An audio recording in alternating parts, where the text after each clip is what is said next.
محمدا عبده ورسوله لا نبي بعده اللهم صل وسلم على نبينا محمد وعلى آل سيدنا محمد وسلم رضي الله تعالى عن كل صحابة رسول الله أجمعين أما بعد رب اشرح لي صدري ويسر لي أمري واحلل عقدة من لساني يفقهوا قولي وسدد لساني واهد قلبي بحق نبينا Muhammad sallallahu alaihi wasallam. Alhamdulillah pada kesempatan sore ini kita bisa bertemu untuk menindaklanjuti materi studi Al-Quran ya, yang insya Allah ini presentatornya udah siap ya. Yang bertugas untuk mempresentasikan kelompok berapa ini yang sekarang ini? 2 Ustaz. Ya, sudah siap. Musta'idun kulukum? Al-Muqaddim? 1 orang belum datang. Oh, tinggal 1 orang. Ya. Baik, sambil menunggu yang lainnya hadir, ya, mungkin bisa dimulai ya, barangkali. Kita akan membahas tentang apa ini? Tentang tafsir perkembangan penafsiran pada masa Rasul, ya, sahabat dan juga pada masa Rasul dan sahabat ini. Ini terkait tentang bagaimana Rasul ketika menyampaikan wahyunya dan juga metode yang dipakai dalam pengajaran Al-Quran ya pada masa Rasul dan juga pada masa sahabat.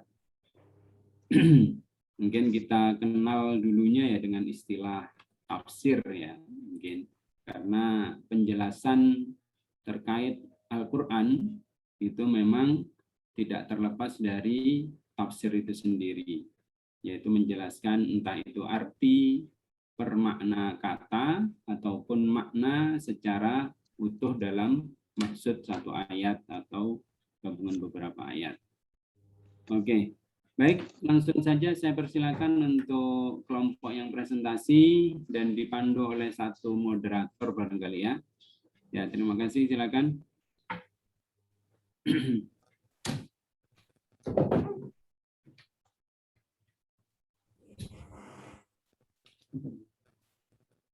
Siapa yang jadi moderator?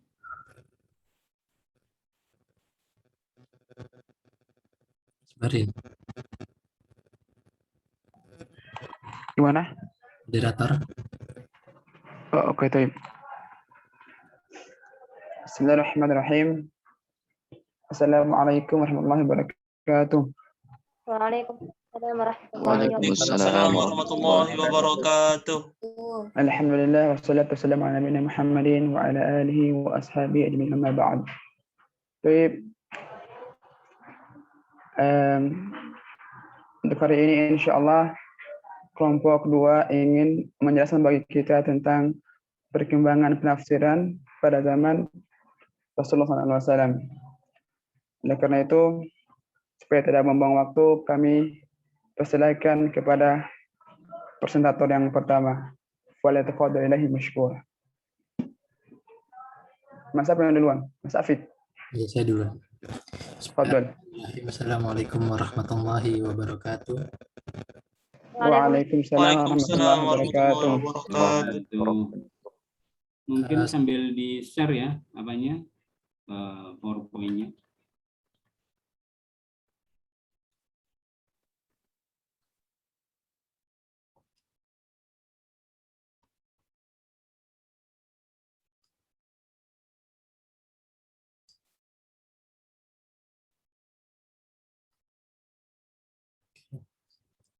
Ya, pada pertemuan kali ini, insya Allah saya bersama Hafiz akan menjelaskan tentang tafsir di era Nabi Muhammad dan para sahabat. Untuk pokok pembahasannya, yaitu ada 4, yaitu pertama kondisi individu Nabi saat menerima wahyu, metode pengajaran Al-Quran di era Nabi dan sahabat, yang ketiga sumber tafsir Al-Quran di era Nabi dan sahabat, dan keempat sahabat yang terkenal sebagai mufasir pada zaman itu. Untuk yang pembahasan pertama yaitu kondisi individu Nabi saat menerima wahyu.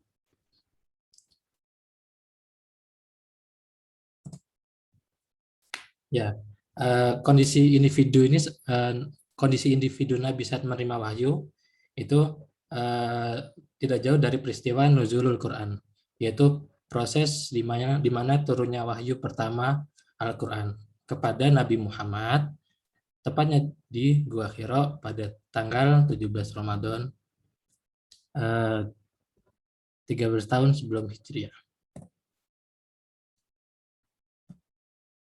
Nah, di sini izinkan saya bercerita sedikit, mungkin ada yang sudah paham, udah tahu, tapi kita mengingat kembali cerita tersebut gitu, karena mungkin ada beberapa hal yang bisa kita ambil, beberapa pelajaran bisa kita ambil. Pertama, sebelum kedatangan wahyu pertama, Rasulullah itu sering mimpi hakiki atau mimpi atau ruya shodikoh, atau mimpi yang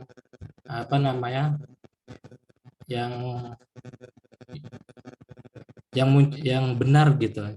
Jadi apapun yang dimimpikan Rasulullah di saat tidur itu pasti akan terjadi di kehidupan yang akan datang gitu.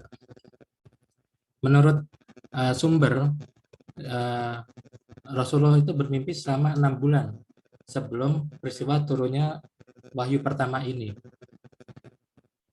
Menurut pakar, mimpi Rasulullah ini atau mimpi Nabi Muhammad ini menandai bahwa akan adanya informasi yang benar yang dapat diperoleh manusia melalui cara yang tidak biasa. Jadi hanya orang-orang terpilih yang akan diberikan informasi oleh Allah melalui mimpi hakiki atau ru'ya shodiqah ini. Mimpi ini merupakan salah satu cara Allah memberikan informasi kepada manusia pilihan, gitu ya. Pada zaman sebelum Nabi Muhammad bermimpi dalam tidurnya, Nabi Ibrahim juga pernah diberikan informasi oleh Allah bahwa harus menyembelih anaknya, yaitu Ismail alaihissalam, Nabi Ismail alaihissalam. Lalu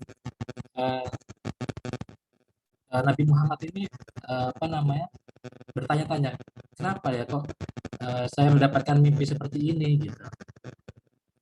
Lalu Nabi Muhammad berkhalwat atau bertahanus. Jadi berkhalwat atau bertahanus ini adalah salah satu adat dan kebiasaan para ahli pikir bangsa Arab pada masa jahiliyah. Itu mengasingkan ke daerah yang jauh dari rumah. Tujuannya untuk apa? Untuk berpikir, untuk menenangkan pikiran, untuk membersihkan hati, untuk beribadah pada saat itu, atau menyembah Tuhan dan dewa-dewa pada saat itu, karena kan pada saat itu masa jahiliyah gitu. Lalu Nabi Muhammad ini bertahanus, beribadah selama beberapa malam dan tidak pulang ke rumah istrinya. Ya, istrinya itu Sayyidina Khadijah alaihissalam. Lalu Nabi Muhammad hanya pulang ke rumah ketika bekalnya beliau itu habis. Jadi setelah ngambil bekal, langsung kembali lagi bertahanus ke Gua Hira. Ketika umur 40 tahun, ketika Rasulullah umur 40 tahun, itu pas masuknya bulan Ramadan tahun 610 Masehi. Kondisi Nabi Muhammad itu jiwanya sudah penuh iman terhadap segala apa yang telah dijelaskan dalam mimpi hakiki. Jadi di dalam mimpi itu kan Allah mengajari tentang apapun tentang kebenaran Islam gitu ya. Jadi kondisinya sudah full version gitu, udah mantap gitu. Jadi Nabi Muhammad telah membebaskan dirinya dari segala kebatilan. Lalu dengan penuh jiwa raga ia menghadapkan diri kepada Allah ke jalan yang lurus. Jadi setelah belajar dari mimpi tersebut yang diajarkan oleh Allah, itu dia merasa sudah tingkat imannya itu sudah kuat gitu. Saya sudah yakin bahwa ajaran ini benar benar adanya gitu. Lalu pada ini proses turunnya wahyu pertama. Pada satu malam, di tengah malam yang gulita, Nabi Muhammad itu tertidur pada saat berkhalwat di Gua Hira. Lalu tiba-tiba kedatangan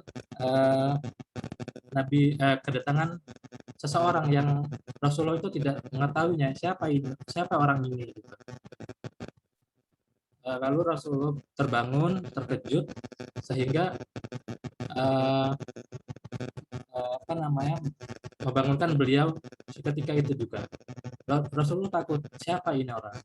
Lalu orang itu berkata,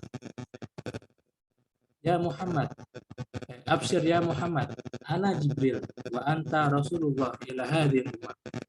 Wahai Muhammad, gembiralah engkau, saya Jibril dan kamu adalah Rasul Allah kepada umat ini. Rasulullah bingung. Lalu orang itu memberikan secari kertas, secari tulisan gitu ya. Bacalah wahai Muhammad, ikra ya Muhammad, bacalah. Lalu Nabi Muhammad tidak bisa baca. Nabi Muhammad berkata, maka Nabi Qori, saya tidak bisa membaca. Lalu Jibril ini memeluk Nabi Muhammad sekeras-kerasnya. Lalu disuruh kembali membaca, ikra ya Muhammad, bacalah, dan jawabannya itu tetap sama. Saya tidak bisa membaca. Sampai ketiga kali setelah Nabi Muhammad tidak bisa membaca, Jibril itu memeluk kembali dengan erat sampai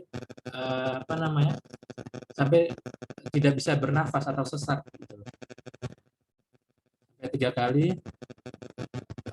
kali pelukan juga. Lalu Jibril mengatakan, ikra bismi rabbikal ladzi khalaqal insana min 'alaq, ikra wa rabbukal akram alladzi 'allama bil qalam 'allamal insana ma lam ya'lam. Ini adalah wahyu pertama wahyu pertama Al-Qur'an turun.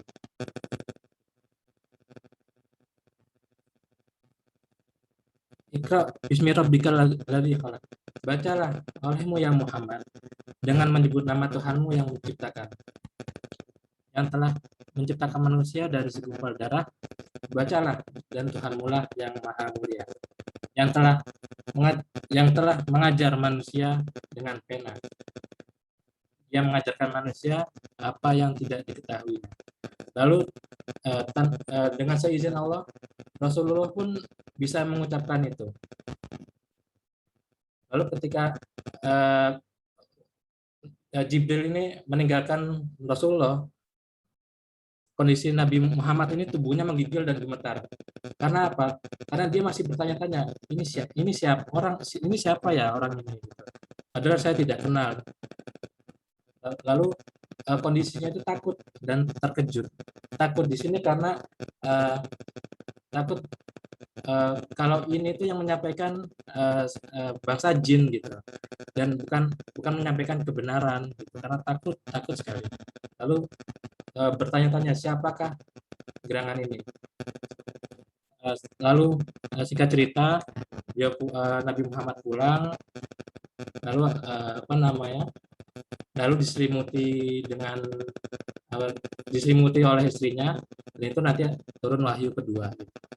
Jadi pada malam itu resmi Nabi Muhammad menerima pengangkatan dan penetapan dari Allah menjadi nabi dan rasul yang terakhir untuk menyampaikan risalahnya kepada manusia.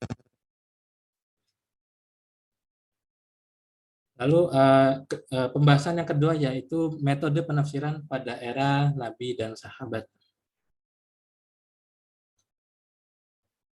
Menurut Abdullah Said, yaitu seorang seorang mungkin ilmuwan gitu, itu menjelaskan bahwa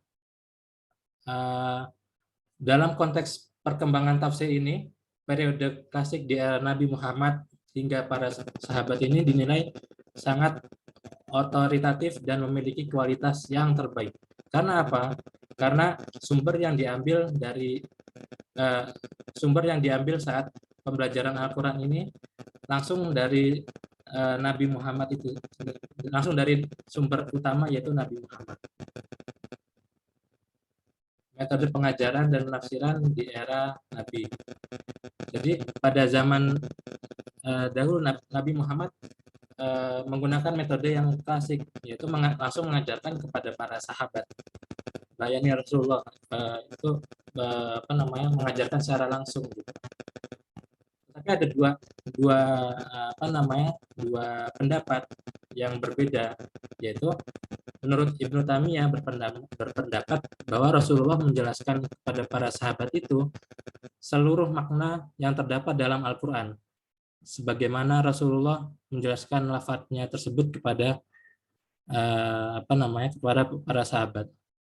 Ini Ibnu Taimiyah tidak asal menyebutkan seperti ini karena dia mempunyai alasan yang diajukan oleh Ibnu Taimiyah tersebut, yaitu berdasarkan firman Allah dalam surat An-Nahl yang artinya, dan kami turunkan kepadamu Al-Quran agar kamu menerangkan kepada umat manusia apa yang telah diturunkan kepada mereka dan agar mereka memikirkan.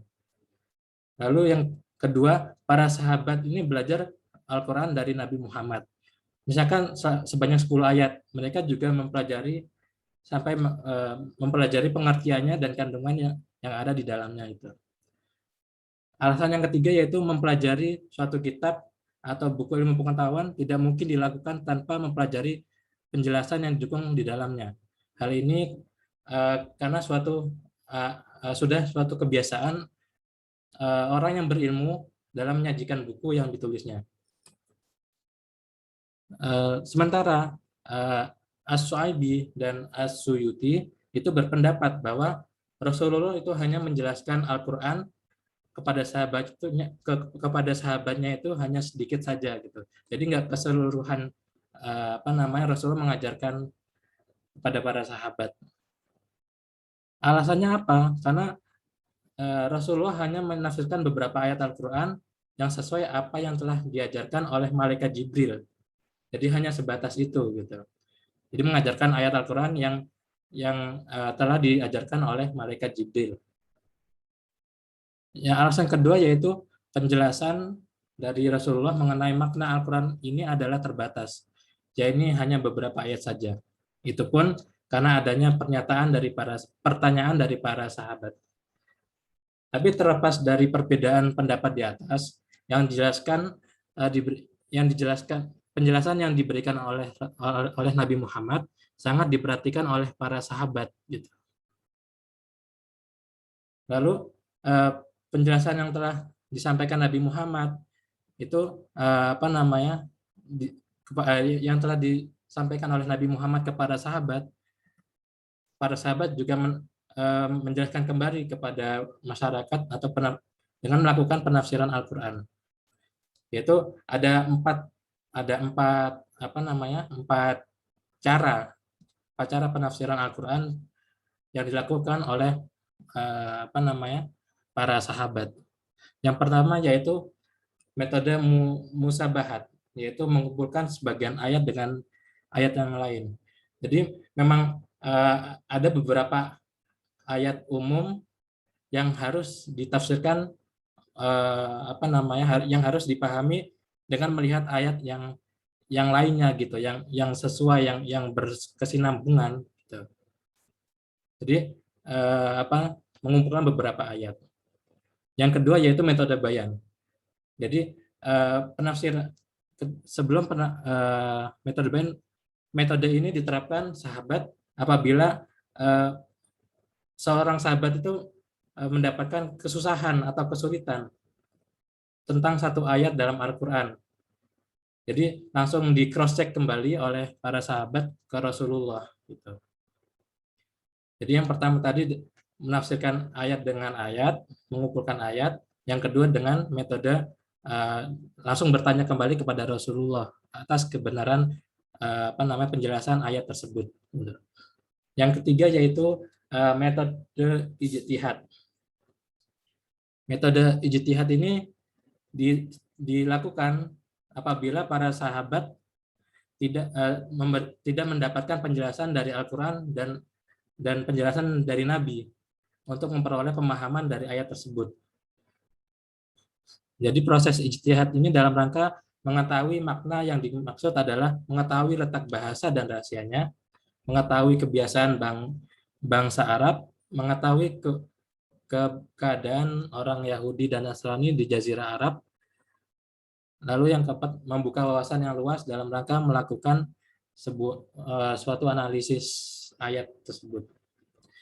Untuk cara yang dilakukan para sahabat, cara yang keempat yaitu metode kisah Alkitab. Yaitu metode kisah Alkitab ini diterapkan apabila sahabat itu tidak menemukan penjelasan lagi dari Al-Quran dan dari penjelasan Nabi Muhammad. Jadi penjelasan dari ayat Al-Quran ini penjelasan tentang ayat Al-Quran yang sesuai dengan Taurat atau kitab-kitab terdahulu diambil dari keterangan orang Yahudi dan Nasrani, tetapi itu pun terbatas. Jadi nggak sembarang ambil yang sesuai dengan yang sesuai dengan ajaran Islam itu yang diambil oleh para sahabat. Gitu. Di antaranya cerita-cerita para nabi yang berkaitan dengan umat-umat terdahulu. Lalu selanjutnya tema pembahasan yang ketiga yaitu sumber tafsir Al-Quran pada masa Nabi Muhammad yang insya Allah akan dijelaskan oleh Mas Hafiz.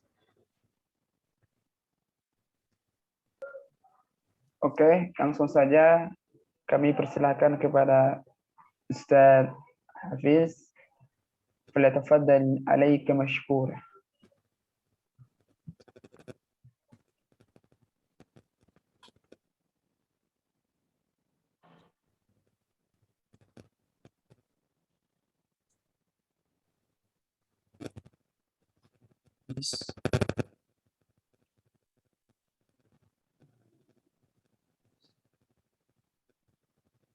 Cek.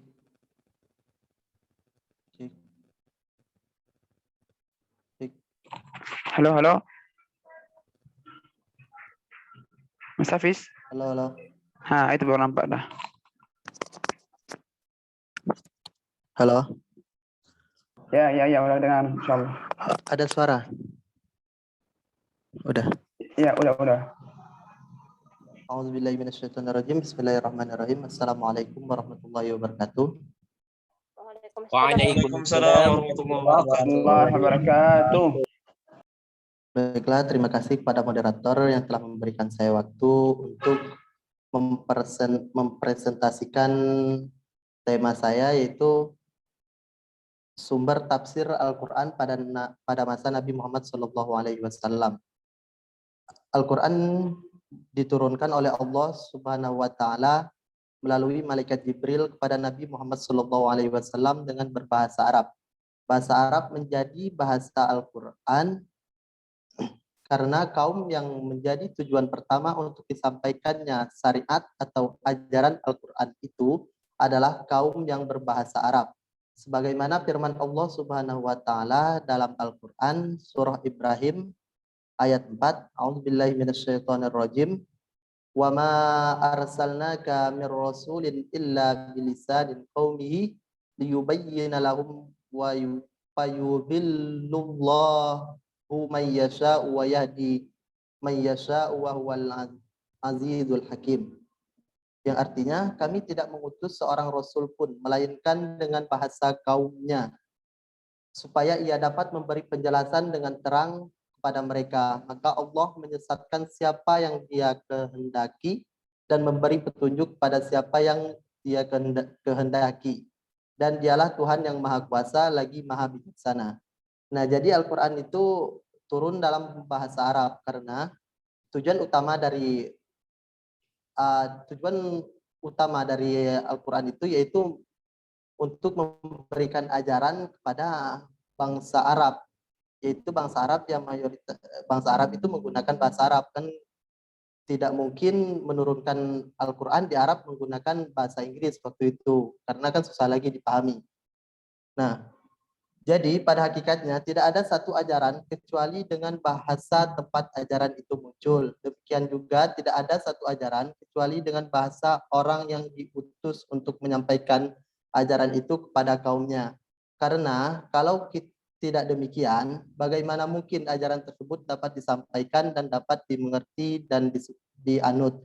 Nah, seperti yang saya sampaikan tadi, ya kalau misalkan Al-Qur'annya turun di Indonesia, ya mungkin Al-Quran kita udah berbahasa Indonesia gitu. Tujuan utamanya turun di Indonesia mungkin udah berbahasa Indonesia ya, supaya itu orang itu bisa mudah memahami, mudah untuk menerima dan mengikuti ajarannya gitu. Kemudian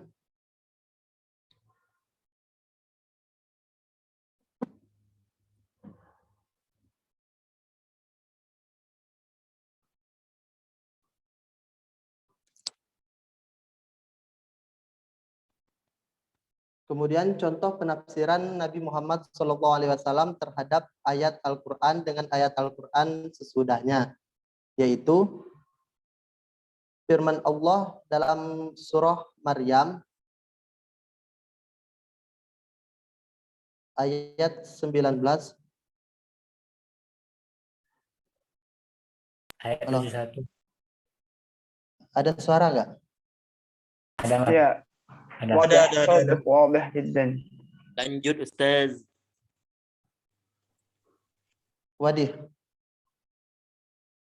Nah, Naam, wadah jadi sekali. contoh penafsiran Nabi Muhammad SAW terhadap ayat Al-Quran dengan ayat Al-Quran sesudahnya, yaitu seperti firman Allah Subhanahu wa taala dalam surah Maryam yang berbunyi A'udzubillahi minasyaitonirrajim wa im minkum illa wariduha kana ala rabbika hatmam maqdiyya.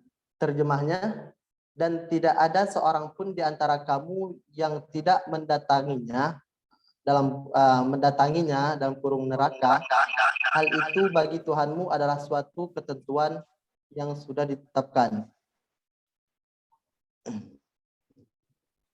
Adapun contoh penafsiran Nabi Muhammad SAW terhadap ayat Al-Quran dengan Al-Quran yang bukan sesudahnya, yaitu firman Allah Subhanahu wa taala dalam surah Al-An'am.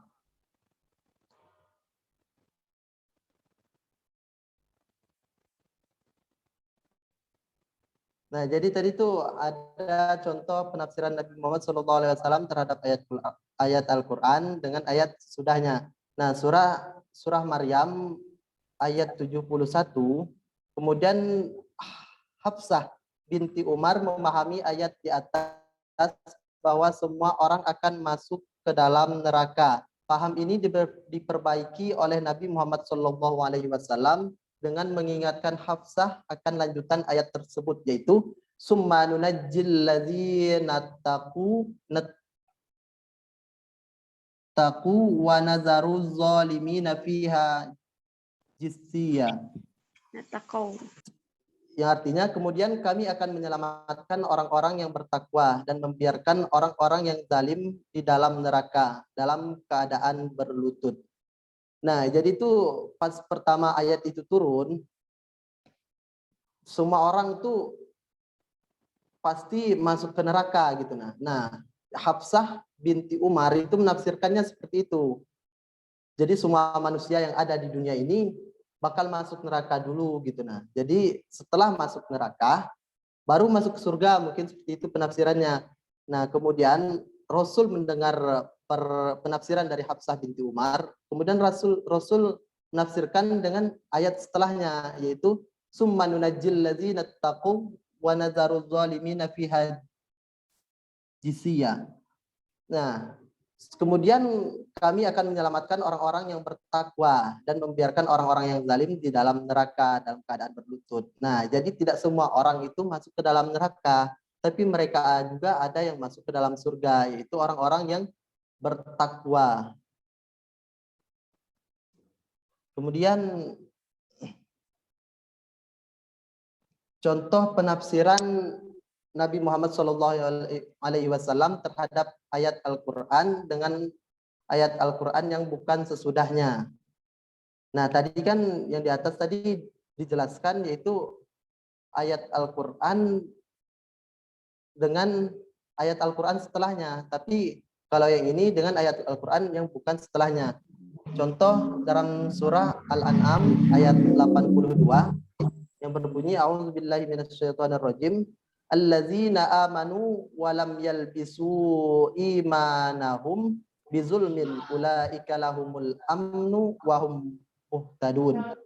Yang artinya orang-orang yang beriman dan tidak memperadukan iman mereka dengan syirik, mereka itulah orang-orang yang mendapat rasa aman dan mereka mendapat petunjuk. Ayat tersebut di atas ditafsirkan oleh Nabi Muhammad SAW dengan surah Luqman ayat 13 yang berbunyi innasyirka lazulmun azim.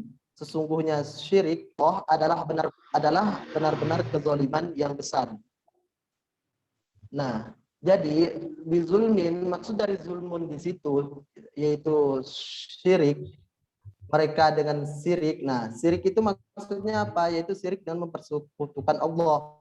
Jadi mempersekutukan Allah itu adalah kezaliman yang sangat besar. Penafsiran Nabi Muhammad SAW terhadap surah Al-An'am ayat 82 dengan surah Luqman ayat 13 disebutkan dalam sebuah hadis yang ditakhrijkan oleh Imam Al-Bukhari dalam kitab sahihnya yang artinya dari Abdullah radhiyallahu anhu, dia berkata, tatkala turun ayat orang-orang yang beriman dan tidak memperadukan iman mereka dengan kezaliman, maka hal itu terasa berat bagi para sahabat Rasulullah SAW. Mereka berkata, siapakah di antara kami yang tidak pernah mencampuri keimanannya dengan kezaliman? Lalu Rasulullah SAW bersabda, bukan itu maksudnya. Bukankah kalian pernah mendengar perkataan Luqman kepada anaknya, sesungguhnya kesyirikan itu adalah kezaliman yang besar. Nah, zalim itu zalim. Jadi semua orang itu pasti pernah berbuat zalim gitu. Nah, jadi para sahabat pas dengar ayat itu, ayat yang pertama tadi surah Al-An'am ayat 82, itu mereka itu kayak kaget gitu. Kita kan semuanya memperadukan keimanan dengan kezaliman gitu. Ya seperti munafik lah kalau manusia nggak pernah zalim gitu. Jadi makanya sahabat itu bertanya, kalau misalnya manusia itu nggak ada yang nggak pernah zalim gitu. Nah, terus Rasulullah menjawab, bukan itu maksudnya. Jadi kezaliman di situ yaitu maksudnya itulah kesyirikan, yaitu mempersekutukan Allah. Itulah kezaliman yang sangat besar. Itu kemudian contoh penafsiran Nabi Muhammad SAW terhadap ayat Al-Quran dengan sunnah qauliyah, yaitu firman Allah dalam surah Al-Baqarah ayat 187 yang berbunyi a'udzubillahi minasyaitonirrajim wa kulu washrabu hatta yatabayyana lakumul khaytul abyad minal khaytil aswad minal fajri, yang artinya dan makan minumlah hingga terang bagimu benang putih dari benang hitam, yaitu fajar. Ayat tersebut di atas ditafsirkan oleh Nabi Muhammad SAW dengan sunnah qauliyah sebagaimana hadis berikut ini. Haddatsana Qutaybah bin Sa'id, haddatsana Jarir an Mutarrib an bi an Adi bin Hatim radhiyallahu anhu qala qultu ya Rasulullah mal khaytul abyadu min al khaytil aswad ahumal khaytani qala innaka la'aridul qafa in absartal khaytaini summa qala la bal huwa sawadul laili wa bayadun nahari. Yang artinya telah bercerita kepada kami Qutaibah bin Sa'ad telah bercerita kepada kami Jarir dari Mutarrib dari As-Sa'abi dari Adi bin Hatim radhiyallahu anhu. Dia berkata, aku bertanya, wahai Rasulullah, apa benang putih dari benang hitam itu? Apakah keduanya benang? Beliau menjawab, tidak, tetapi itu adalah hitamnya malam dan putihnya siang. Nah, jadi itu seperti ayat tadi, ayat di atas tadi itu yang membuat kita bingung itu, hingga terang bagimu benang putih dari benang hitam. Benang putih dari benang hitam. Ya, benang putih ya jelas. Kalau misalnya tidak ditafsirkan oleh Rasulullah, jelas dong. Kita pikir, ya emang sih, emang benang putih emang lebih cerah, lebih terang daripada benang hitam. Ya, yang hitam tetaplah hitam gitu. Yang putih ya tetap bersinar gitu. Nah, maksudnya di situ benang putih dari benang hitam, yaitu putihnya atau terangnya siang dari gemerlapnya malam. Nah, maksudnya benang hitam di situ adalah gemerlapnya malam, hitamnya malam, dan benang putih itu adalah terangnya siang. Kemudian selanjutnya yaitu contoh penafsiran Nabi Muhammad SAW terhadap ayat Al-Quran dengan sunnah fi'liyah. Nah, kalau tadi kan dengan sunnah qauliyah, dengan perkataan. Nah, sekarang dengan perbuatan Rasulullah SAW.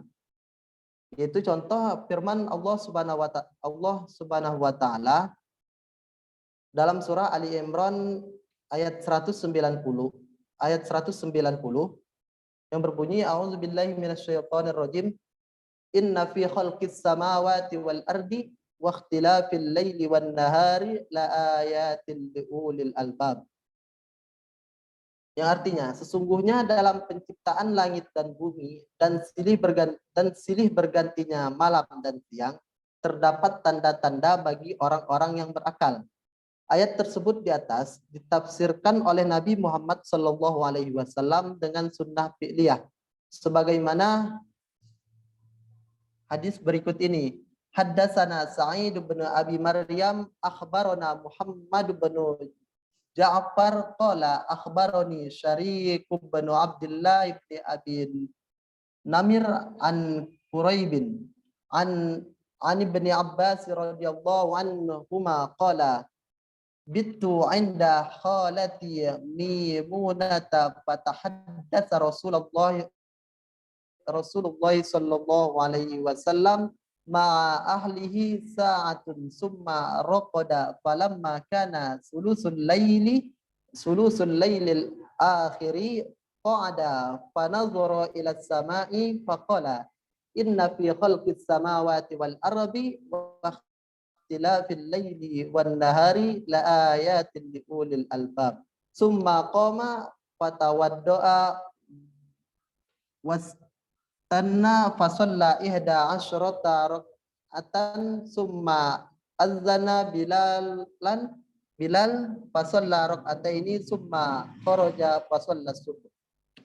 Yang artinya telah bercerita kepada kami Sa'ad bin Abi Maryam telah diberitahukan kepada kami oleh Muhammad bin Ja'far, dia berkata, suatu ketika aku bermalam di rumah bibiku Maimunah, aku mendengar Rasulullah SAW berbincang dengan istrinya sesaat. Kemudian beliau tidur. Tatkala tiba waktu sepertiga malam terakhir, beliau duduk dan melihat ke langit. Lalu beliau membaca sesungguhnya dalam penciptaan langit dan bumi dan silih bergantinya malam dan siang terdapat tanda-tanda bagi orang yang berakal. Lalu beliau berwudu dan bersiwak. Kemudian sholat 11 rakaat. setelah mendengar Bilal azan, beliau sholat 2 rakaat, kemudian beliau keluar untuk sholat subuh. Nah, kemudian itu contoh penafsiran dengan takrir dari Nabi Muhammad SAW. Firman Allah Subhanahu wa taala dalam surah An-Nisa ayat 29 yang berbunyi wala taqtulu anfusakum innallaha kana bikum rahima. Terjemahnya, dan janganlah kamu membunuh dirimu, sesungguhnya Allah adalah Maha Penyayang kepadamu. Dalam perang Zat Al-Salatil, Amr bin As telah menafsirkan ayat tersebut di atas, la taqtulu anfusakum, janganlah kamu membunuh dirimu dengan mandi junub dalam keadaan cuaca dingin. Tafsir Amr bin As ini mendapat pengakuan dari Rasulullah SAW. Lanjut ke materi yang D, ahli tafsir dari kalangan sahabat.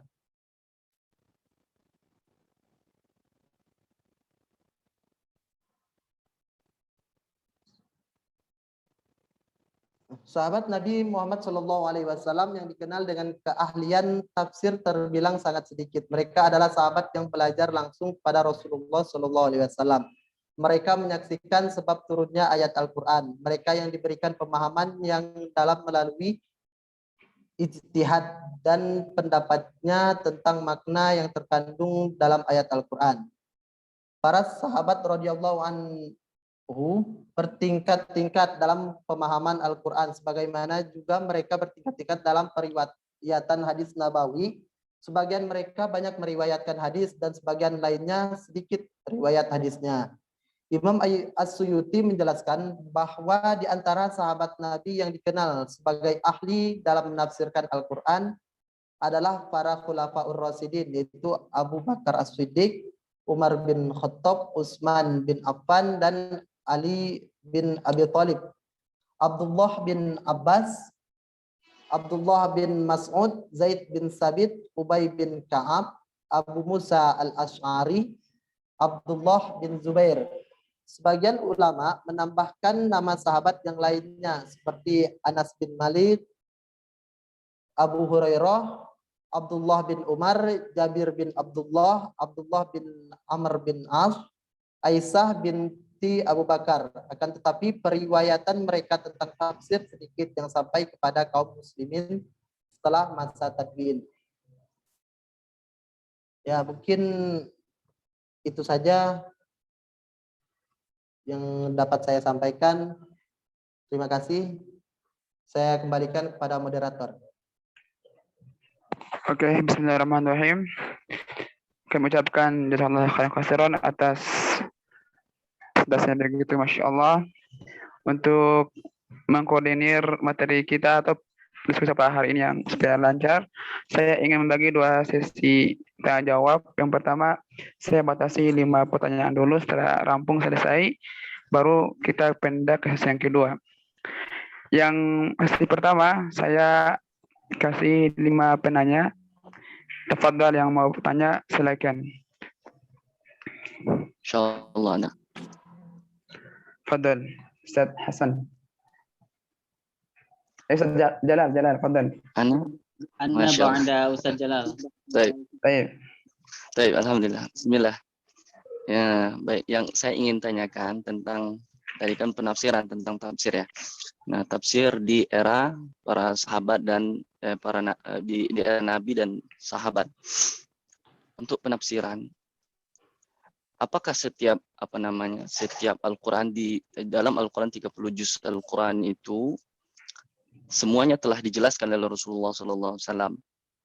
Itu jawabannya tentu kan tidak.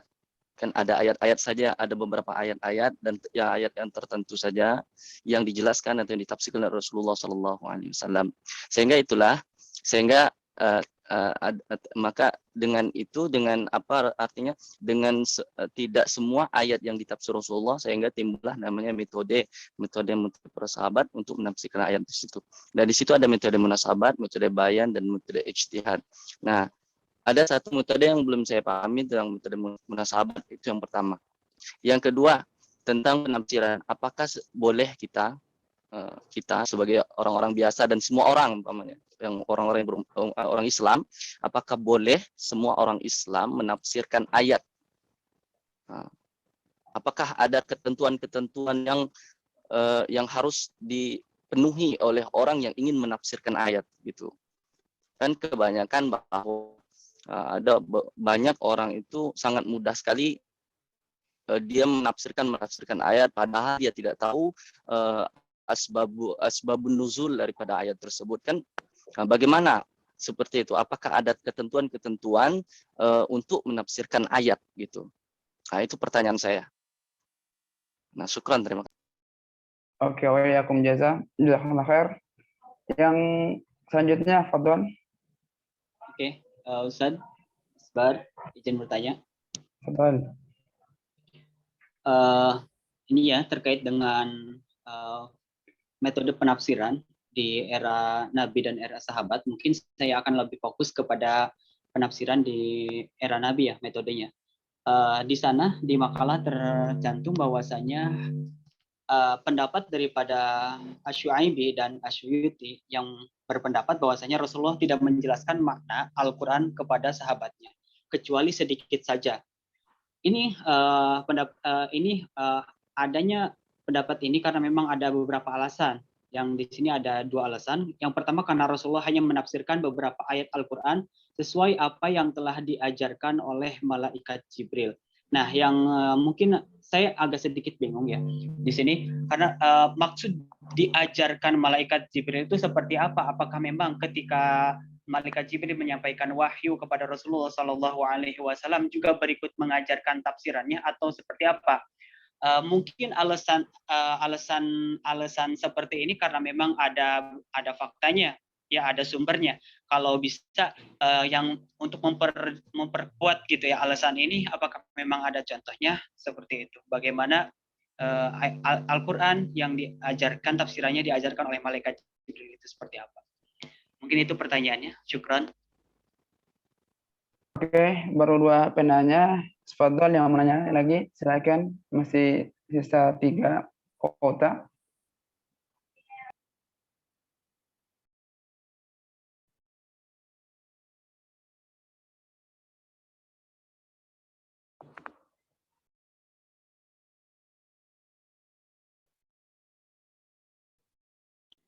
طيب أريد السؤال. Fadlan ya Ustazah. Apakah hal أقوال Mas Mulki. مخلصة مخلصة فضل هل أقوال الصحابة نعم كما عرفنا أن أقوال الصحابة هي حجة لكن هل تكون أقوال بعضهم حجة على غيرهم مثلا فلان يقول عن تفسير هذه الآية كذا ولكن نعم الصحابي الآخر يقول تفسيره كذا هل ممكن يكون هذا القول حجة على هذا القول هكذا؟ السؤال مفهوم أو لا؟ Bahasa Indonesia biar lebih jelas. مفهوم Lugah Indonesia. صوتك مقطع Lugah Indonesia. Lugah Indonesia Hasanan. Jadi kan di sini tentang tafsir sahabat ya. Misalkan ada salah satu sahabat nih menafsirkan dengan fahaman seperti ini, pahamnya seperti ini. Tapi sahabat yang lain pahamnya beda dengan sahabat ini. Apakah bisa jadi hujah enggak? Apa sih paham sahabat ini ke sahabat yang ini? Oh, ini saya pahamnya seperti ini, seperti yang sahabat ini loh, gitu. Bukan yang itu. Jadi apa hal takunu hujjah ala ghairihi hakada? Apakah ada contohnya, Mbak, tentang hal seperti itu? Enggak, belum ada sih, cuman ada. Misal, kalau seandainya gitu ya? Kalau seandainya gitu. Oke, siap. Oke, syukron. Afwan. آخر تفضل من يريد أن يسأل اذكر أسماءكم ثم اسأل.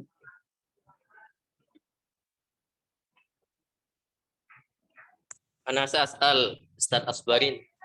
تفضل. Baik. Boleh untuk Ustaz Afiq atau Ustaz Hafiz ya. Al-Quran di Indonesia itu yang terjemahan itu ya, kan ada yang Quran terjemah itu. Nah itu termasuk cara penafsirannya itu termasuk di penjelasan dari era sahabat atau Nabi. Penjelasan-penjelasan yang ada di terjemah dari Al-Quran Indonesia itu. Yang ada terjemah bahasa Indonesianya. Apakah itu termasuk penafsiran di era sahabat atau Nabi? Atau mungkin di bawahnya sahabat-sahabat lagi? Terima kasih.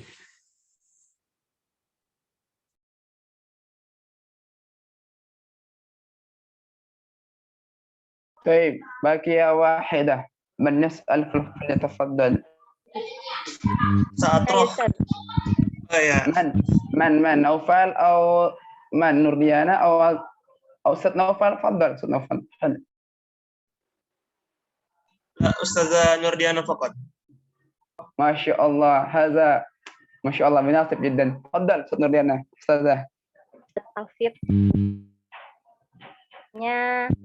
Metode itu ada 4, yang salah satunya adalah metode kisah Alkitab, yang metode ini menyesuaikan dengan Taurat dan Injil. Pertanyaannya, apakah penafsiran Al-Quran di era sahabat atau Nabi itu menyesuaikan dengan penafsiran kitab Injil dan Taurat atau bagaimana? Ini Ana belum paham. Begitu. Nah, khalas, syukran. Baik, jazakallah khairan. Masya Allah, huna ada 5 pertanyaan dari audiens. Pertanyaan pertama dari Ustadz Jalal tentang tadi, apakah boleh menafsirkan Al-Quran itu? Apakah semua orang itu bisa menafsirkan Al-Quran? Kalau memang iya, apakah ada ketentuannya dalam menafsirkan sebuah ayat dalam Al-Quranul Karim? Fadlan, man yurid an yajib, fadlan. Oh, gimana Mas Afiq? Atau yang lain dulu? Atau masih mencari jawaban dulu? Mas Hafiz? Atau langsung? Mungkin saya akan coba menjawab pertanyaan dari Mas Hasan dan Mbak Diana kayak tadi. Oh, ya dulu. Oke, fadlan. Sama tentang kisah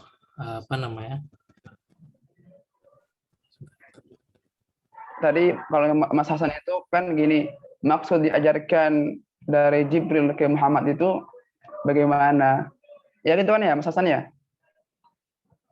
Kalau langsung iya itu contohnya kayak bagaimana sih? Gitu ya? Yang tanggap tadi. Ya, jadi apakah memang ketika Jibril menyampaikan wahyu kepada Rasulullah sambil mengajarkan tafsirnya juga. Ya.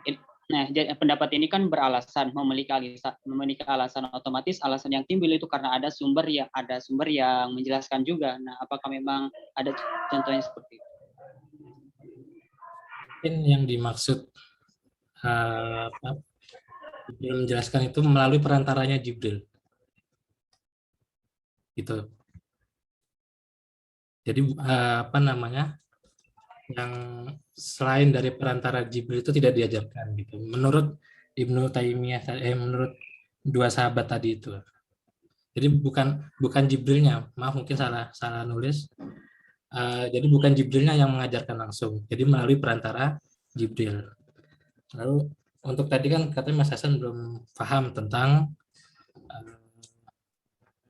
metode kisah Alkitab.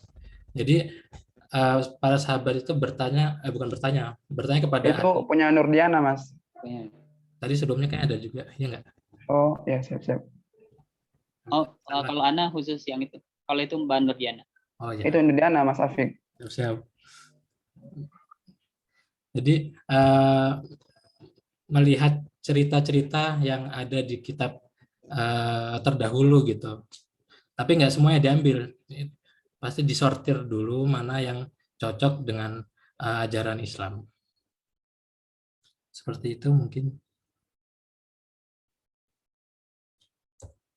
Lalu jawab. Afwan Mas Afiq, apakah bisa dicontohkan mungkin biar lebih paham Mas Mbak Diananya tentang tafsir Qisah Alkitab itu tadi? Ya cuman yang diambil dari keterangan orang-orang ahlul kitab, dari ahlul kitabnya, dari cerita-cerita terdahulu dari ahlul kitab itu, apa namanya, contoh cerita tentang Nabi Ismail apa, Maryam ya, Nabi Maryam, masa Nabi Maryam? lahirnya Isa bin Maryam dan mukjizatnya itu. Oh iya iya iya.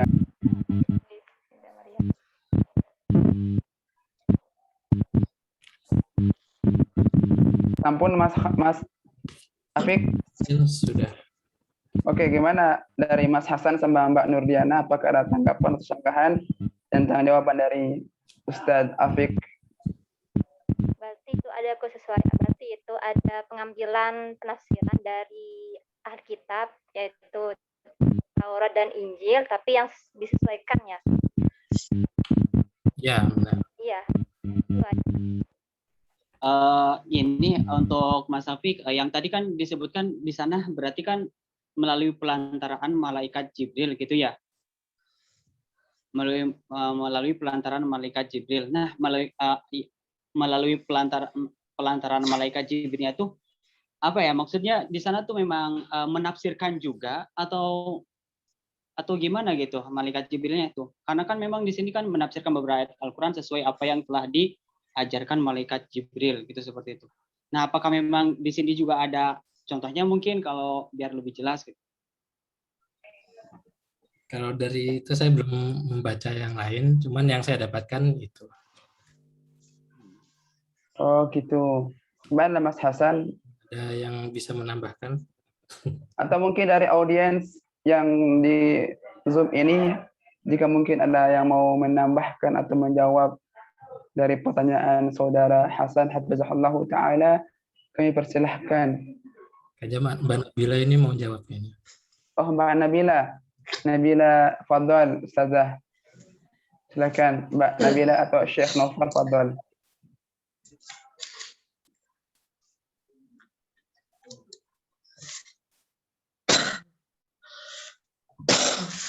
Aduh, Masya Allah.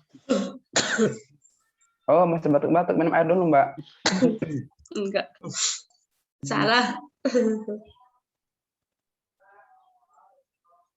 Pertanyaannya gimana tadi, Ustaz Akbarin? Jadi intinya itu yang Anda paham dari pertanyaan Ustaz Hasan tadi, kan tadi kata Mas Syafiq bahwa Rasulullah itu hanya mengajarkan tafsir sesuai apa yang dipelajari dari malaikat Jibril. Jadi saya bilang itu, apakah ada contoh yang seperti itu yang malaikat Jibril mengajar Al-Quran langsung sama tafsirnya kepada Nabi kita tercinta Rasulullah SAW? Gitu maksudnya. Apakah bisa? Gimana Mas Zulkarnain? Antum mau menjawab atau memberikan tafsirnya? Saya masih kurang membaca ya, soalnya kan sama tafsirnya yang diinginkan tadi kan.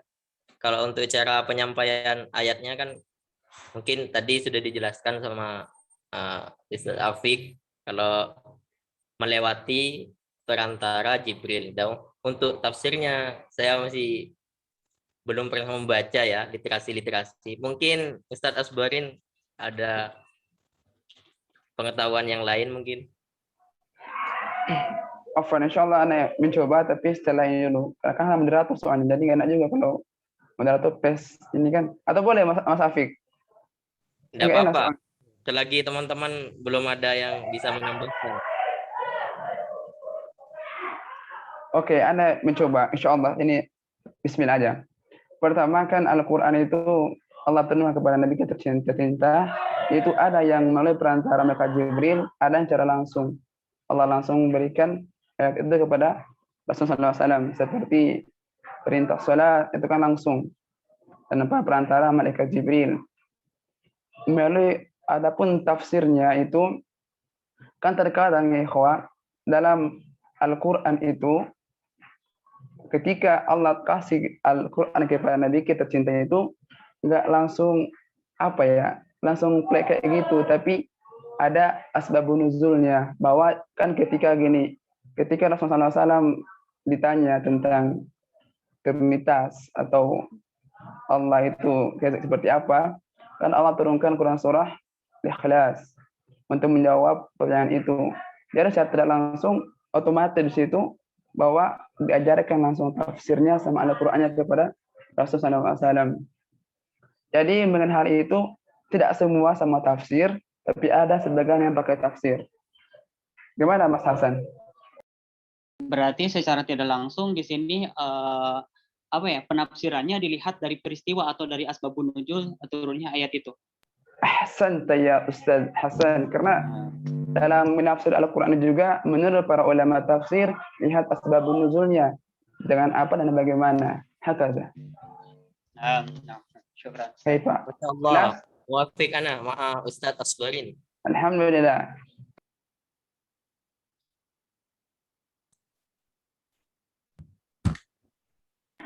Kita berpindah ke soal yang ketiga dari Ustazah Mukhlisah. Tentang kalau mungkin ada suatu sahabat yang mungkin berbeda dalam penafsiran sebuah ayat. Apakah salah satu dari sahabat itu bisa dijadikan sebagai hujjah untuk sahabat yang lain? Gimana Mas Afik? Fadhal alaikum. Mas Hafiz bisa menjawab. Hilang dia. Hafiz, ya Mas Hafiz, fadhal Ustaz Ibnu Hafiz. Insyaallah hafizul Quran, amin. Silakan Ustaz.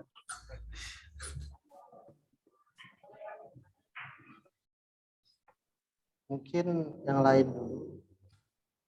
Oke, sambil menunggu para pemateri mencari jawaban, kita loncat ke soal dari Ustaz Zulkarnain hafizahullah taala tentang Quran di Indonesia ini kan terkadang ada penjelasannya baik terjemahannya ataupun yang lain. Apakah itu termasuk penafsiran zaman para sahabat atau di era para sahabat atau seperti apa? Ustaz Afik sama Ustaz Hafiz rahimakumullah taala, hafizakumullah taala. Mungkin saya akan coba menjawab. Jadi Al-Qur'an yang dicetak oleh oleh yang di Indonesia ini sudah disortir dulu, sudah diverifikasi dulu oleh Kementerian Agama. Di situ pasti ditulis ada tulisan Kementerian Agama gitu. Yang khusus yang ada terjemahannya. Kalau untuk cara penafsirannya itu di era siapa? Saya kurang paham gitu. Lalu untuk saya menjawab pertanyaan Mas Jalal tadi. Entar dulu sebelum lanjut ke situ. Gimana Mas Zulkarnain? Apakah ada tanggapan tentang pertanyaan antum ini atau gimana Ustaz?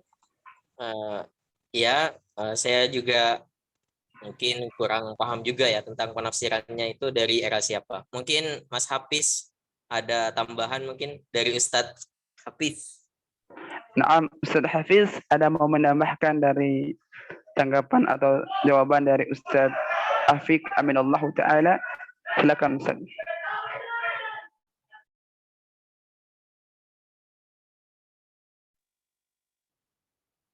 Lanjut ke pertanyaan Mas Jalal aja.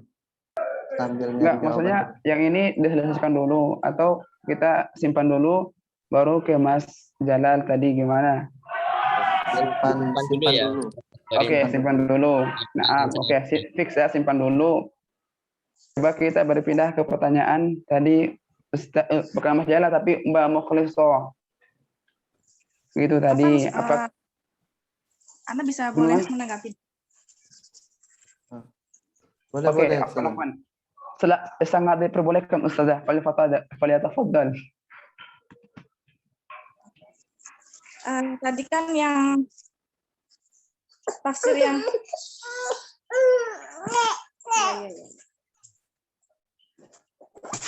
tafsir yang di Indonesia itu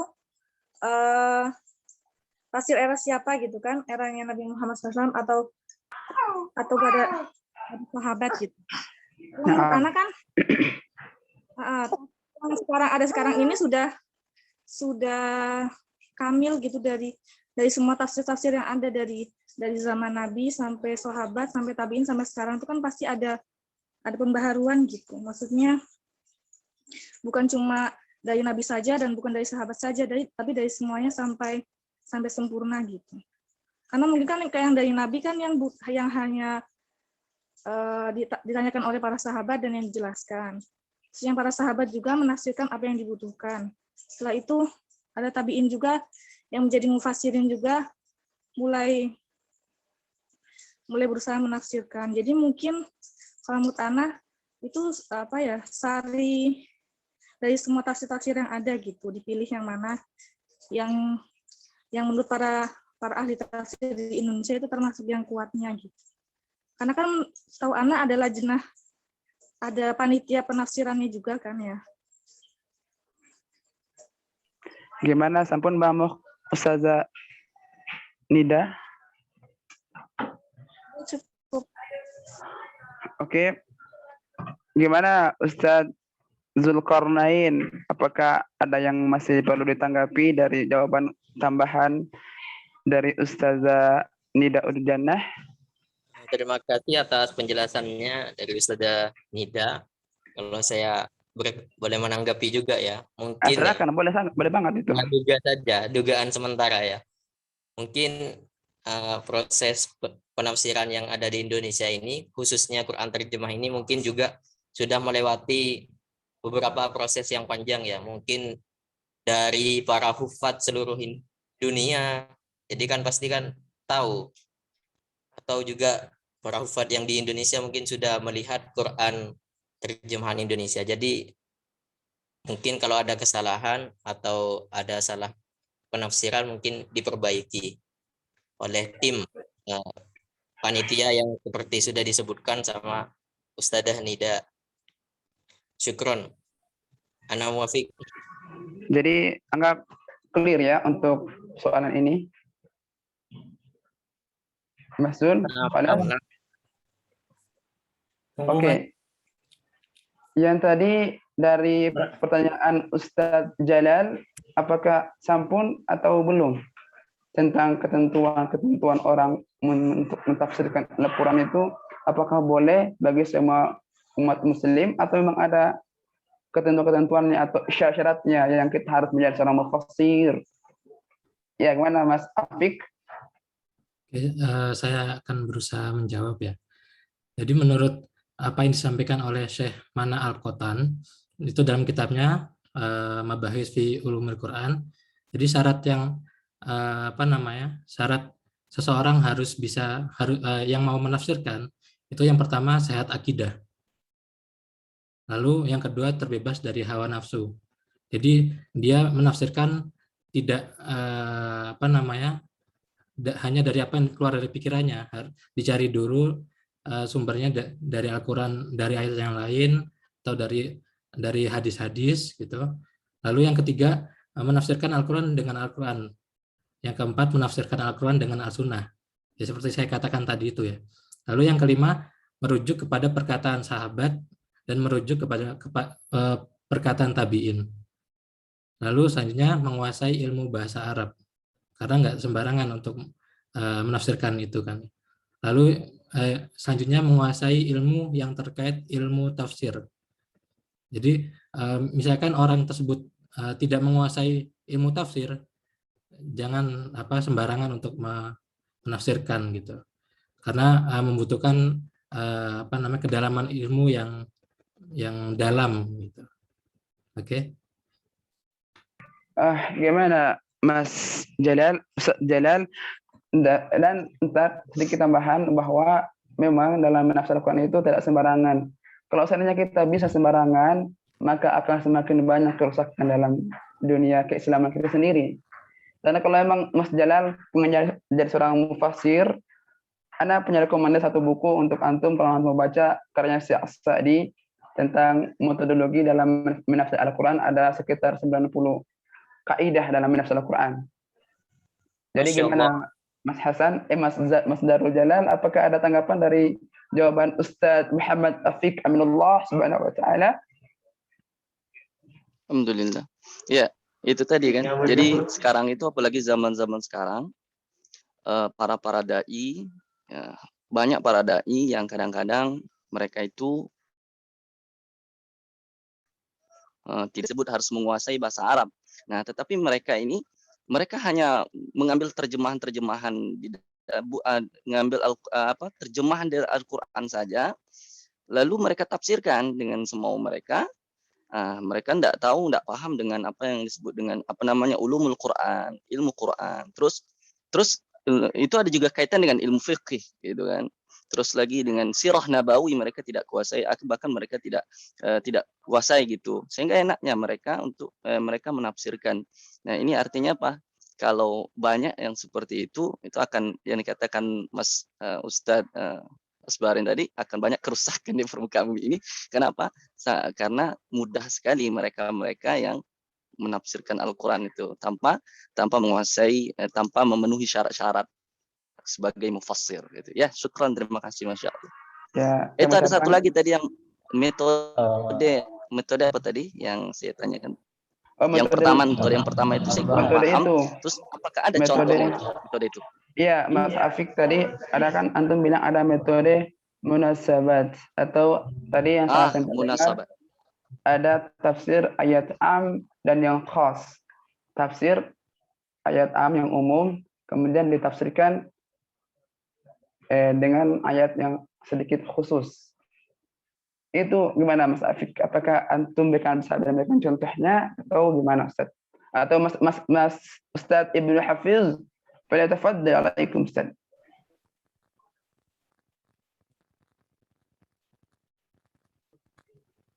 Atau Mas Al-Farabi mau menambahkan, silakan Ustaz. Mas Al-Farabi menambahkan. Kalau menambahkan sedikit tentang yang tadi menafsirkan Al-Quran. Ada hadis yang berbunyi man fassara al-Qur'ana falyatafaddal maqtahu minan nar. Barang siapa yang menafsirkan Al-Quran dengan akal bulusnya sendiri, dalam artian tidak paham hadis, tidak paham Al-Quran dan lainnya, dan syarat-syarat yang tadi dijelaskan oleh presentator, maka persilahkanlah tempat duduknya singgahsanya. Ini kalimatnya dipersilahkanlah. Otomatis lebih berbahaya ya. Tempat duduknya di neraka. Dalam artian orang dilarang orang yang menafsirkan Al-Quran yang tidak paham hadis, Al-Quran dan lainnya untuk menafsirkan Al-Quran secara seenaknya sendiri. Bahkan sebagian ulama mengatakan bahwasanya untuk menjadi ahli mufassir itu ada kriteria ilmu yang dikuasai terlebih dahulu. Mas Al-Farabi, sebentar. Mohon maaf Anda yang memotong antum ketika bicara, mohon maaf sekali lagi. Untuk bahasan ini tadi udah selesai. Yang sekarang kita bahas adalah tentang contoh metode tafsir. Yang pertama yaitu tafsir al-munasabat. Yang itu Ustaz, karena waktu kita tinggal sedikit lagi nih, jadi kalau kita masih bahas itu lagi takutnya kelamaan Ustaz. Mohon maaf sekali lagi Ustaz Al-Farabi. Mohon maaf sekali lagi. Afwan. Untuk contoh, kayaknya tadi sudah dijelaskan juga oleh Mas Hafiz dalam slide-nya.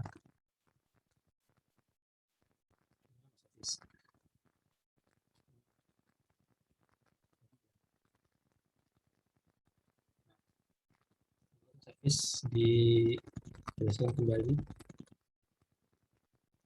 Ya, silakan Ustaz Ibnu Hafiz.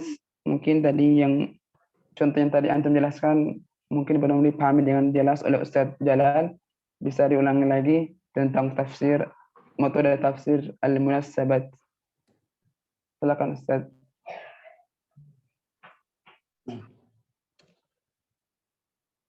Baiklah, saya akan coba menjawab pertanyaan dari Ustadz Darul Jalal. Itu contoh dari ayat yang umum ke ayat yang terperinci. Itu contohnya bagaimana?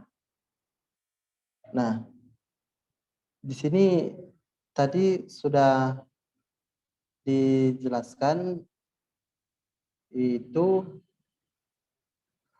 dalam contoh penafsiran Nabi Muhammad SAW terhadap ayat Al-Quran dengan ayat Al-Quran sesudahnya. Nah, jadi ayat Al-Quran dalam surah Maryam ayat 71 yang berbunyi A'udzubillahi minasyaitonirrajim Bismillahirrahmanirrahim wa in minkum illa wariduha kana ala rabbika hatman maqdiyya. Yang artinya tidak ada seorang pun di antara kamu yang tidak mendatanginya neraka. Hal itu bagi Tuhanmu adalah suatu ketentuan yang sudah ditetapkan. Nah, jadi di sini itu tuh sepertinya itu semua manusia itu bakal masuk ke dalam api neraka. Gitu. Dalam api neraka. Nah, kemudian ya kan kalau misalnya masuk ke neraka dulu gitu, nah, jadi nanti kayak habis gosong baru dimasukin ke surga gitu. Nah, habis itu Hafsah binti Umar memahami ayat di atas bahwa semua orang akan masuk ke dalam api neraka. Nah, paham ini diperbaiki oleh Nabi Muhammad SAW dengan mengingatkan Hafsah akan lanjutan ayat tersebut. Summa nunajjil ladzi nattaqu wa nadzaru dzalimina fiha jithiya. Yang artinya kemudian kami akan menyelamatkan orang-orang yang bertakwa dan membiarkan orang-orang yang zalim di dalam neraka. Nah, jadi maksudnya yang di sana orang yang masuk neraka dulu itu adalah orang-orang yang zalim.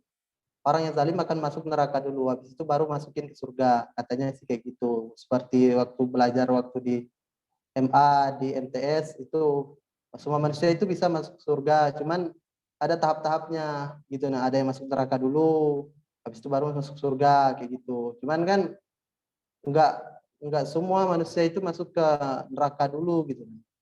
Seperti itu. Baik. Syukran.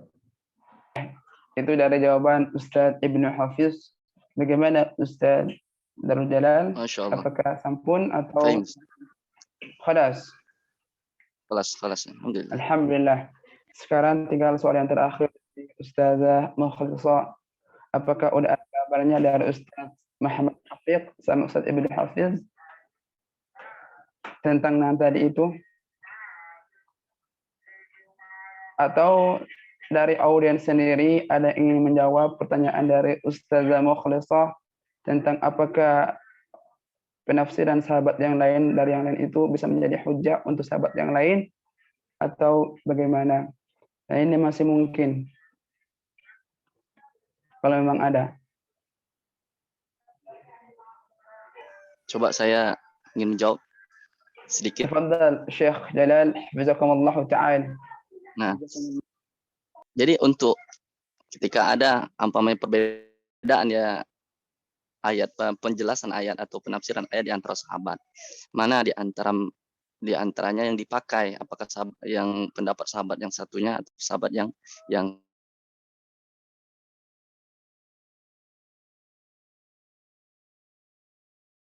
kok diam dia, kenapa dia?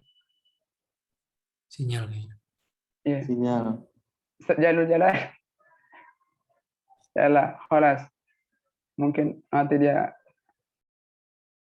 kita akhir saja, biar kita kasih waktu untuk Ustadz Imad untuk menjelaskan tambahan dari materi ini. Gimana Mas Afik? Okay. Atau Mas Mukhlis, Mbak Mukhlis gimana? Antum ikhlaskan kalau ini belum menjawab dengan sempurna.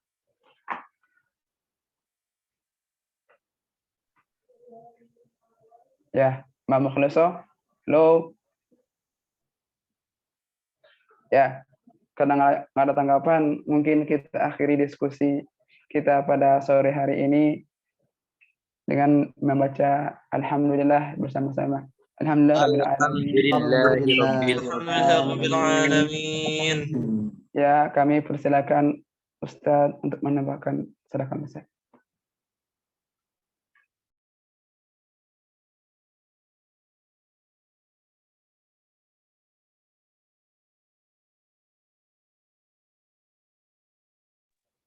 Ustadz masih belum itu. Suara Ustadz. Remote-nya belum ituin. Nah, Baik, bismillahirrahmanirrahim. Saya akan sedikit menambahkan tentang apa yang kita bahas pada hari ini, yaitu pertama terkait ini dulu ya, secara teoritis penulisan dulu ya. Ini karena Anda ini sudah memasuki tahap yang lebih serius dalam menulis karya ilmiah, maka saya anjurkan penulisan makalah pun harus diterapkan tata cara penulisan yang lebih perfect ya, lebih sempurna lagi. Ini ada beberapa penulisan. Contoh yang pertama, makalah yang saya awal sebutkan itu kan ukurannya ukuran atas kiri bawah kan 3-3 ya, kanan 3, atas bawah 3, terus kiri 4 kan. Kalau ini kayaknya kirinya kok lebih banyak ini kayaknya. Ini berapa ini senti ini yang ke kiri ini?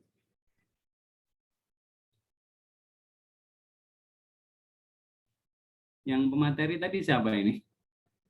Ini yang ke kiri kotor banget. Gimana Mas Af? Bisa saya cek dulu, Set. Iya, saya lihat di filenya kok ternyata lebar sekali gitu loh. Ya, jadi tolong dibenahin. Terus yang kedua, ini karena Anda nanti ketika menulis tesis itu harus lebih detail lagi, sehingga hal-hal yang sifatnya kecil-kecil harus diperhatikan juga. Contoh seperti penulisan kata Rasulullah. Rasulullah dalam bahasa Indonesia sudah tidak perlu lagi menggunakan O ya, karena sudah baku tulisannya RA, bukan RO. Ya, ini masih saya temukan. Terus kemudian setiap kata yang berbahasa asing entah itu bahasa Inggris, bahasa Arab, bahasa Jawa sekalipun, maka harus tertulis miring atau italik ya. Terus kemudian ini dalam catatan kaki juga.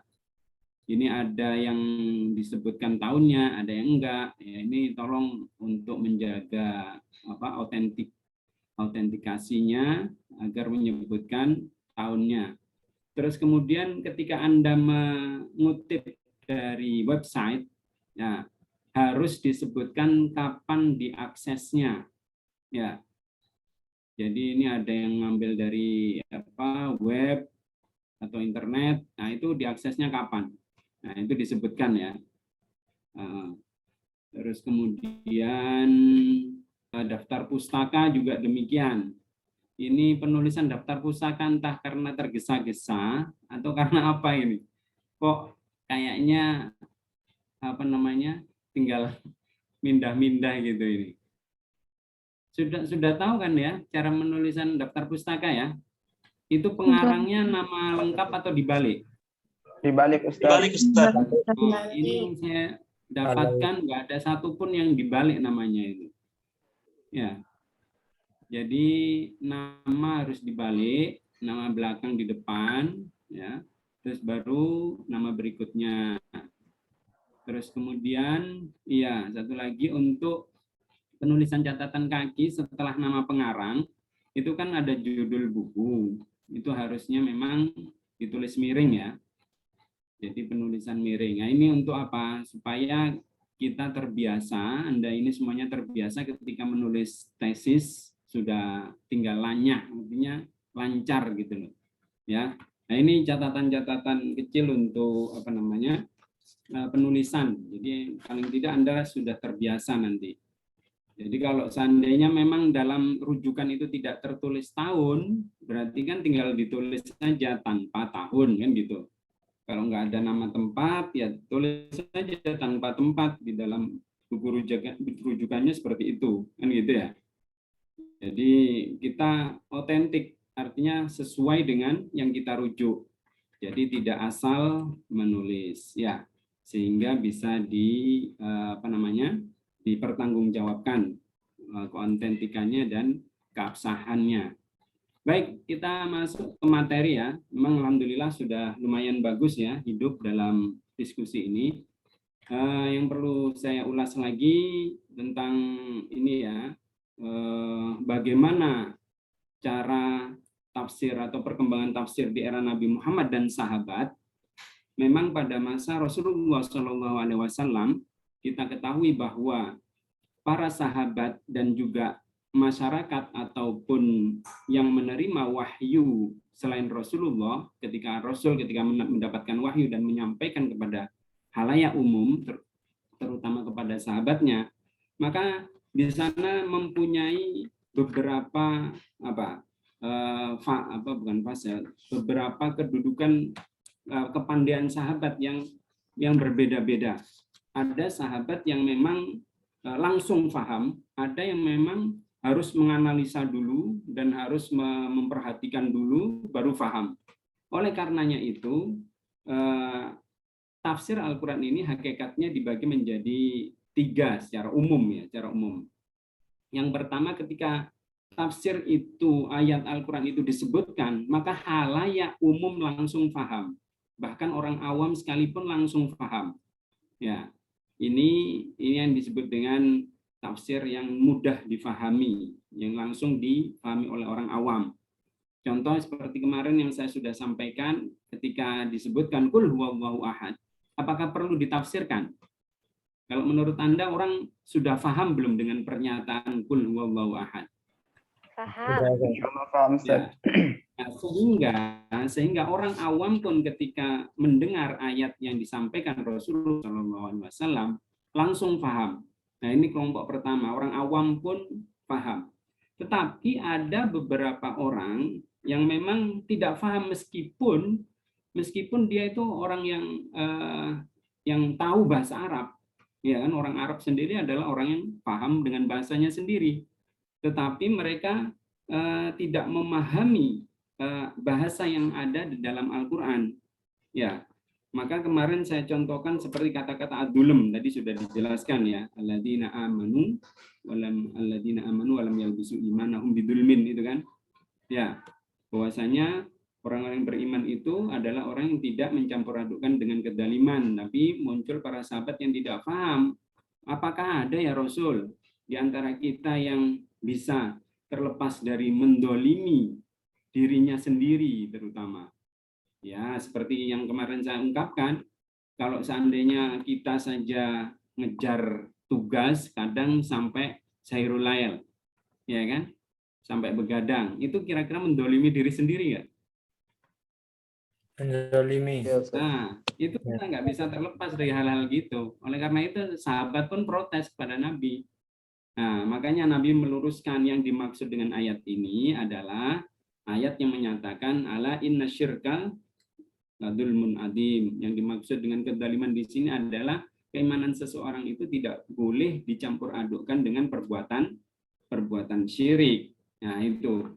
Nah, inilah maka karena terjadi aspek-aspek yang bisa langsung difahami sahabat sehingga langsung paham orang awam sekalipun, ada yang memang perlu ditanyakan kepada Rasul. Maka sumber tafsir pada masa Nabi dan juga masa sahabat itu adalah, kalau pada masa Nabi ya sumbernya langsung kepada Nabi, ya, kepada Nabi.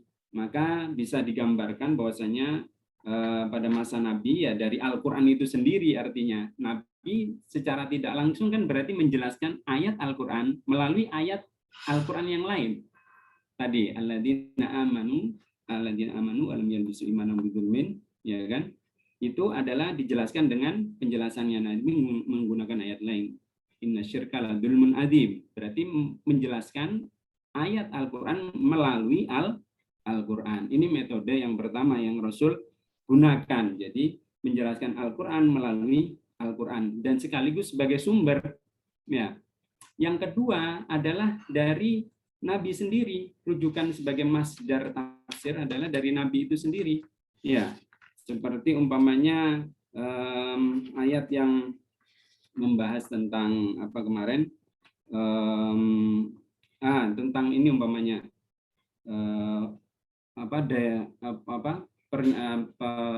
penciptaan manusia umpamanya. Ya, dijelaskan di sana disebutkan dari min turab, terus min tin, min hamain masnun, ada min solsol dan yang lain-lain. Itu kan seakan-akan antara ayat yang satu dengan yang ayat yang lain itu kok berbeda-beda, padahal itu adalah fase penciptaan manusia. Nah, ini menjelaskan antara ayat Al-Qur'an yang satu dengan ayat yang lain. Terus kemudian juga yang bersumber dari Al-Qur'an juga, seperti contohnya yang tadi ditanyakan, yang mutlak ya, menjelaskan yang muqayyad, ya kan? Ya, yang muqayyad dijelaskan oleh yang mutlak, ya. Bahwasanya yang am itu akan menjelaskan yang khos, kan gitu. Ya, yang am akan menjelaskan yang khos. Seperti contohnya ya pada ayat wudu, ya kan? Disebutkan dalam Al-Qur'an itu disebutkan faghsilu wujuhakum wa aydiyakum ilal marafiq, tanpa ini adalah menjelaskan ayat yang menyatakan famsahu biwujuhikum wa aydikum minhu. Hanya minhu saja. Tetapi di ayat yang lain dijelaskan faghsilu wujuhakum wa aydikum ilal marafiq. Nah, ini adalah gambaran bahwasanya metode ataupun sumber dari penafsiran Al-Qur'an adalah dari Al-Qur'an itu sendiri. Terus kemudian dari Nabi juga demikian, ya, yang bersumber dari Nabi. Seperti umpamanya Nabi pernah menjelaskan di dalam surat Al-Fatihah itu in ghairil maghdubi alaihim waladhdallin. Nah, Nabi mengatakan dari Tirmidzi, makhrajahu Ahmad wa Tirmidzi wa ghairihima an Adi bin Hibban qala Rasulullah sallallahu alaihi wasallam innal maghduba alaihim humul yahud. Ya kan? Wa innad dhallina humun nasara. Nah, dari sini Nabi secara langsung menjelaskan bahwasanya yang dimaksud dengan al-maghdubi alaihim, yang mendapatkan murka Allah, itu adalah orang Yahudi. Sedangkan orang yang dolin, orang yang sesat di dalam surat Al-Fatihah ini adalah siapa? Orang-orang Nasrani. Nah, ini adalah penjelasan Nabi. Terus kemudian ada perintah untuk sholatul wusta, ya kan? Nah, maka dari riwayat Tirmidzi, dari Ibnu Hibban juga, dari Ibnu Abbas, an Ibnu Abbas qala Rasulullah sallallahu alaihi wasallam as-sholatul wusta sholatul asri. Bahwasanya yang dimaksud dengan hafidhu ala sholati was sholatil wusta, sholatil wusta adalah sholat asar. Nah, ini adalah langsung dijelaskan oleh Nabi. Nabi sebagai penafsir secara langsung. Nah, maka ada sumber dua, yang pertama Al-Qur'an, kedua adalah Nabi. Yang ketiga ini adalah ijtihad. Nah, yang ketiga ini adalah ijtihad. Ijtihad ini tidak boleh. Nah, tadi ada pertanyaan, apakah setiap orang boleh berijtihad menafsirkan Al-Qur'an? Nah, itu memang di dalam ketentuan orang yang dibolehkan menafsirkan Al-Qur'an harus menguasai seluruh aspek keilmuan yang ada di dalam Al-Qur'an itu sendiri. Yang pertama, yang utama adalah bahasa Arab, ya. Anda ini termasuk sebenarnya kalau seandainya hanya bahasa Arabnya saja, dari balaghahnya, ya kan, terus dan yang lain-lain, badiknya dan yang lain-lain, mungkin dari salah satu sisi terpenuhi. Terus juga harus menguasai style bahasa, ya. Terus asbabun nuzul, maki madani, nasik mansukh, ya kan. Terus kemudian asbabun nuzul, ya, mutlak sama mafhum mutlak, dan seterusnya dan seterusnya. Nah, ini adalah syarat orang itu boleh menafsirkan Al-Qur'an kalau yang untuk umum. Tetapi para sahabat memang orang yang selain menguasai bahasa Arab secara alami karena mereka hidup di negara Arab dan juga lingkungan Arab, dan tentunya mereka bersamaan dengan masa hidupnya Nabi, otomatis mereka lebih tahu tentang nuzulnya Al-Qur'an, asbabun nuzulnya, sekalipun bahkan ada sahabat yang menyertai Nabi itu tahu ayat kapan dia turun di malam hari atau siang hari, tahu. Nah, makanya para sahabat ini ketika menafsirkan setelah tidak didapati dari Al-Qur'an dan juga tidak didapati dari Nabi, mereka berijtihad, ya, setelah ada penguasaan keilmuan literasi yang harus kuasai tadi. Apa saja yang harus diutamakan selain yang diutamakan tadi ya dari Al-Quran ya, terus kemudian dari Nabi sendiri. Yang ketiga adalah istihad. Istihad ini tidak semena-mena langsung menafsirkan, tetapi dicari dulu ada nggak di dalam Al-Quran, di hadis ada nggak. Kalau tidak, maka melalui ijtihad. Istihad pun ini harus melalui bahasa, ya, harus pemaknaan dari bahasa. Ya, itu dia. Baru kalau seandainya memang dari sisi kebahasaan dia tidak mendapatkannya, maka itulah baru nanti ada istilahnya mentakwilkan, ditakwilkan. Maka ada perbedaan antara tafsir dan juga ada antara takwil, ya kan? Kalau menafsirkan lebih cenderung kepada pemaknaan ayat dan penjelasannya maksud tujuan ayat, tetapi takwil ini adalah mengalihkan dari makna yang sebenarnya ke makna yang lain yang sesuai dengan tujuan ayat tersebut. Ya, maka di sini ada yang namanya ijtihad itu. Ya, maka yang utama adalah menguasai bahasa. Ya, dari bahasanya, asror bahasa maknanya, ya kan, dan hal-hal yang terkait dengan berbahasaan. Terus yang keempat tadi itu bersumber dari orang-orang yang memang dari ahli kitab, dari Yahudi dan Nasrani. Nah, ini yang harus kita waspadai. Di awal perkuliahan sudah saya sebutkan yang namanya Israiliyat, ya kan? Anda masih ingat apa itu namanya Israiliyat?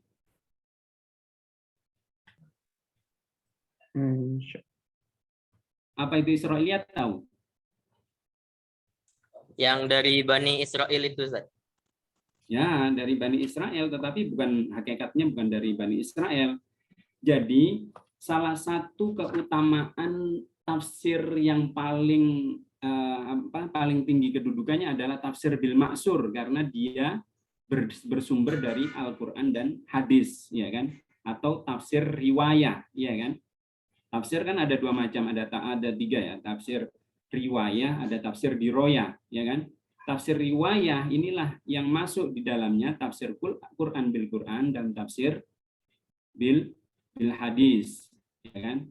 Nah, namun kelemahan tafsir bil maksur ini adanya riwayat-riwayat yang bersumber dari ahlul kitab. Nah, inilah yang disebut dengan Israiliyat. Jadi riwayat-riwayat yang bersumber dari ahlul kitab, bukan Bani Israelnya ya, tetapi dari ahlul kitab. Ahlul kitab itu siapa? Yahudi dan Nasara. Nah, orang-orang Yahudi dan Nasrani.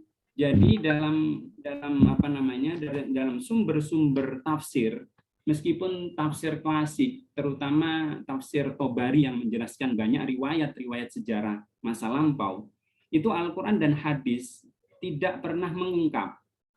Tetapi dari riwayat-riwayat ahlul kitab itu banyak menjelaskan. Nah, sehingga ada sahabat-sahabat itu masih menggunakan riwayat-riwayat yang bersumber dari ahlul kitab tersebut. Jadi ceritanya memang ketika orang-orang para sahabat itu setelah masuk Islam, bahkan mereka itu adalah mantan rahib, mantan pendeta, ya, dan menguasai keilmuan keagamaan pada pengetahuan yang lampaunya ketika dia mendapatkan Al-Quran, lantas dia apa? Dia masih menggunakan rujukan-rujukan Al-Quran melalui kitab-kitab dia terdahulu. Nah, inilah dari ahli kitab itu. Contoh yang saya pernah gambarkan, seperti tingginya Nabi Adam, di dalam riwayat itu disebutkan Sittina Dhiro'an. Ya. Sittina Dhiro'an itu berarti berapa? 60 hasta. Nah, 60 hasta. Kalau dimeterkan kira-kira berapa meter itu? 3 meter. Setinggi tower jaringan mungkin 30 meter. Nah, mungkin 30 meter. Ya. 30 meter. Nah, ini adalah salah satu riwayat yang bersumber dari ahlul kitab. Ya. Tapi memang ada hadis yang diriwayatkan dari beberapa riwayat yang tidak doif ya, itu dinyatakan bahwa nanti pada hari kiamat orang itu dihidupkan kembali dan dimasukkan surga seperti makhluk awal diciptakan. Jadi bisa kita gambarkan di dalam hadisnya disebutkan sitina diroan terucap lagi di situ. Nah, ada sitina diroan, tingginya 60 hasta, yaitu 30-an meter. Maka kalau kita lihat ciri-ciri surga ya tidak aneh. Adam yang menyatakan pepohonan surga itu panjangnya, tingginya itu sepanjang orang yang berjalan 100 tahun perjalanan. 100 tahun perjalanan itu pirang berapa kilo kira-kira? Ya. Masya Allah, tinggi banget. Orangnya saja besarnya Tak terhitung. Nah ya, besarnya tiap orang aja 30 meter. Ya kan? Ya masuk akal sih kalau seandainya panjangnya pohonnya itu perjalanan 100 tahun. Berkuda lagi. 100 tahun berkuda, berarti kan copet itu. Nah, inilah kemudian meskipun dijadikan sumber dari penafsiran harus kita waspadai dari sumber Israiliyat ini. Maka apa yang dinyatakan oleh para nabi terhadap sumber-sumber Israiliyat ini, pernyataannya beliau mengatakan la tusaddiquhu wa la tukadzibuhu walakin aminu bima anzalallah. Ya, jangan kamu percayai, jangan kamu ingkari, ya, tetapi yakini kebenaran itu hanya dari Allah. Ya. Berarti apa? Kalau jangan kamu ingkari, jangan kamu yakini. Berarti apa itu? Imani saja apa yang Allah katakan. Sebagai wacana saja, artinya sebagai gambaran hanya sebatas tahu, gitu ya. Jadi hanya sebatas tahu itu saja cukup. Nah itu.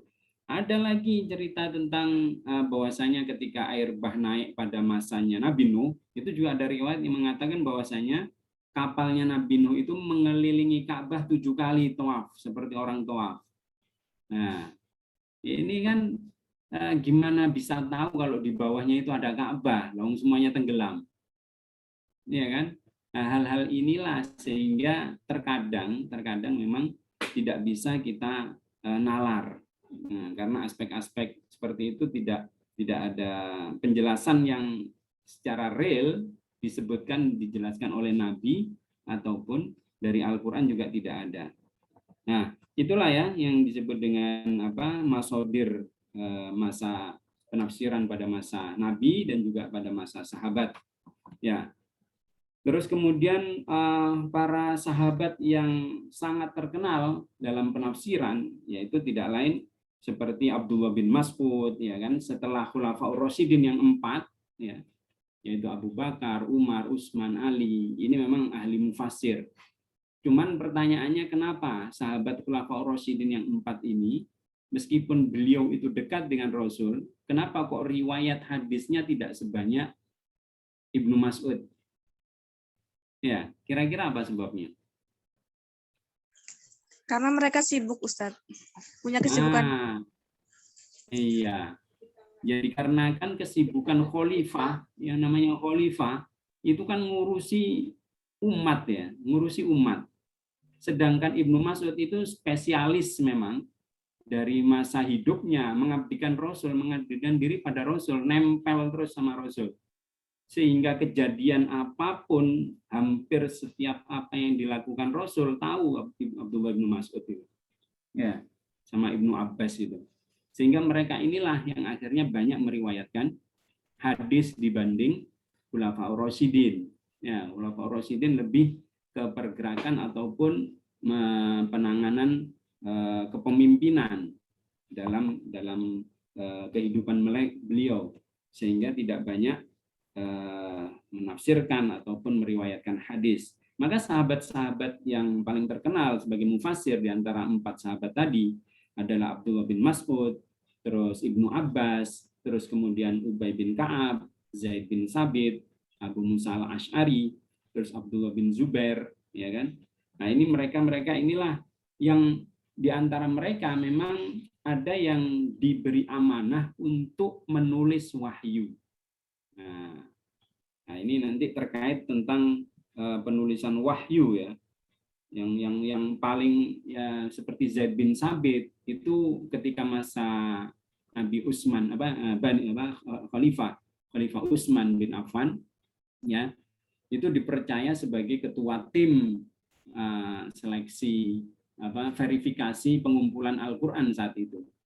Jadi tidak gampang, sampai Zaid bin Sabit ngeluh kalau seandainya ya katanya Zaid bin Sabit, kalau seandainya saya dikasih amanah untuk memindahkan gunung, saya mungkin sanggup katanya daripada mengumpulkan mushaf Al-Qur'an jadi satu. Nah, itu menandakan apa? Sangat-sangat beratnya ya untuk mengumpulkan Al-Qur'an. Maka ada tim verifikator ataupun tim yang menyeleksi ya keabsahan dari beberapa media yang sudah terkumpul pada masa Abu Bakar, terus kemudian dilanjutkan ke Umar, ya kan?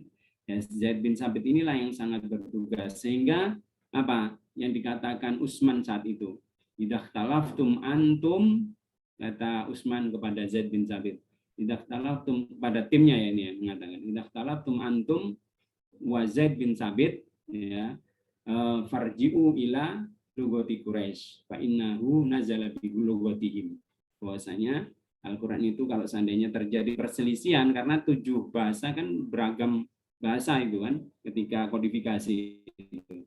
Kalau seandainya terjadi perselisihan kalian dengan Zaid bin Sabit, maka kembalikan pada bahasa Quraisy karena sesungguhnya Al-Qur'an diturunkan dengan bahasa mereka.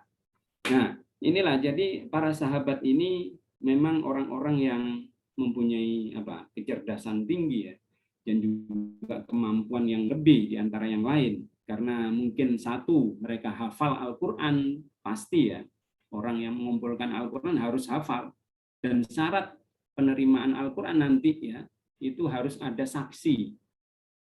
Nah, jadi harus ada saksi yang menyaksikan betul-betul ini dari Rasul atau tidak, minimal harus didatangkan 2 saksi. Nah, ini sedemikian ketatnya. Maka mulai dari Ibnu Abbas, terus kemudian Abdullah bin Mas'ud, ya, itu adalah terus Zaid bin Sabit, ya, mereka orang-orang yang sangat kredibel dalam penulisan ataupun kodifikasian Al-Qur'an, bahkan menafsirkan Al-Qur'an. Karena Nabi sendiri juga mendoakan kan, sahabat yang didoakan Nabi, Allahumma faqihhu fiddin, itu siapa yang didoakan? Sahabat siapa? Abdullah bin Abbas. Abdullah bin Abbas. Sehingga pada masa sahabat yang dijadikan rujukan utama ya dalam menafsirkan para sahabat yang lain, kita bertanya kembalinya ke Ibnu Abbas. Ya. Jadi karena doanya Nabi itu Allahumma faqihhu fiddin wa 'allimhu at-ta'wil. Ya Allah, berikan dia kemampuan dalam menguasai keagamaan dan juga dalam mentakwilkan Al-Qur'an, sehingga pada masa sahabat ketika Rasul sudah wafat, beliau dijadikan menjadi rujukan dalam sumber penafsiran. Nah, ini mengenai tambahan-tambahan tadi ya. Jadi itu poin-poinnya. Terus kemudian apalagi tadi yang ditanyakan tadi? Sudah terjawab semua? Sampun semua terjawab. Oh ya. Belum. Atau ada yang masih ditanyakan sebelum ditutup? Karena beberapa menit lagi mungkin adanya. Ada pertanyaan sampai di sini? Insyaallah khalas, Ustaz. Ya. Jadi inti dari metode tadi, ya, metode tafsir pada masa sahabat, pada masa Nabi, ya memang merujuk pada tafsir Quran bil Quran, ya kan? Karena Nabi sendiri menggunakan penafsiran Quran, terus kemudian karena Nabi sendiri adalah posisinya sebagai penerima wahyu, dan Allah menyatakan bahwasanya wa may yantiqu anil hawa in huwa illa wahyun yuha. Nah, ini berarti memang pada diri Nabi ini apa yang dikatakan, apa yang dikerjakan, apa yang dilakukan, ya, itu itu adalah merupakan wahyu dari Allah, sehingga apapun yang dilakukan, yang diucapkan dan dijadikan ketentuan itu bisa dijadikan landasan, ya, sehingga bisa dijadikan untuk menafsirkan Al-Quran itu sendiri. Maka sumber keduanya yaitu Nabi setelah Al-Quran, terus kemudian Nabi, terus kemudian ada ijtihad kalau seandainya tidak ada di dalam Al-Quran dan sunnah dari Nabi itu, terus kemudian baru yang keempat adalah dari ahlul kitab, ya. Cuman ya itu tadi, kalau ahlul kitab ini harus diwaspadai karena apa? Periwayatan dari riwayat-riwayat Israiliyat ini memang kurang dipercaya karena tadi la tusaddiqu, tadi ada pernyataan la tusaddiqu wa la tukadzibu walakin aminu bima anzalallah. Baik, itu barangkali ya yang bisa saya sampaikan untuk tambahan perkuliahan hari ini, dan untuk kedepannya semoga diberi kelancaran ya dan juga kemudahan dan selalu jaga kesehatan. Amin, amin, ya rabbal alamin. Amin ya rabbal alamin. Masih ada pertanyaan? Enggak? Sampun Ustaz, insyaallah. Oke, barangkali itu ya, semoga ini semuanya bermanfaat. Mari kita ini dengan kita bermajelis. Subhanakallahumma bihamdika asyhadu an la ilaha illa anta astaghfiruka wa atubu ilaik. Oh ya, jangan lupa isi presensi ya. Udah waktu habis Ustaz. Udah tutup, nggak bisa lagi. Oh, iya dah. Habis waktunya. Iya Ustaz. Jam 5 kan terakhir soalnya. Semuanya hadir. Iya. Sebagian teman-teman ada yang belum absen, Ustaz. Oh gitu. Pokoknya ketika masuk kuliah tadi mestinya saya nyampain juga lupa juga. Nggak, Ustaz, nggak Pokoknya apa-apa. ketika masuk Zoom usahakan buka e-learning gitu, sambil buka e-learning gitu. Ya, jadi ingat Ustaz. Ya. Oke. Terus juga untuk setelah ini saya minta masing-masing membuat ringkesan dan diupload ya. Jadi yang selain yang pemakalah, pokoknya selain pemakalah membuat ringkesan diupload di e-learning untuk bukti tugas saja ya. Ya pokoknya membuat ringkesan apa yang disampaikan hari ini, buat ringkesan paling enggak ya 1 atau 2 lembar gitu ya, terus diupload gitu ya. Ya, kami ya. Untuk tugasnya itu mulai dari hari ini atau yang nanti minggu depan? Mulai hari ini. Ya. Oke, syukron ala ihtimamikum ya. Allahumma afiq. Wassalamualaikum warahmatullahi wabarakatuh. Waalaikumsalam warahmatullahi wabarakatuh.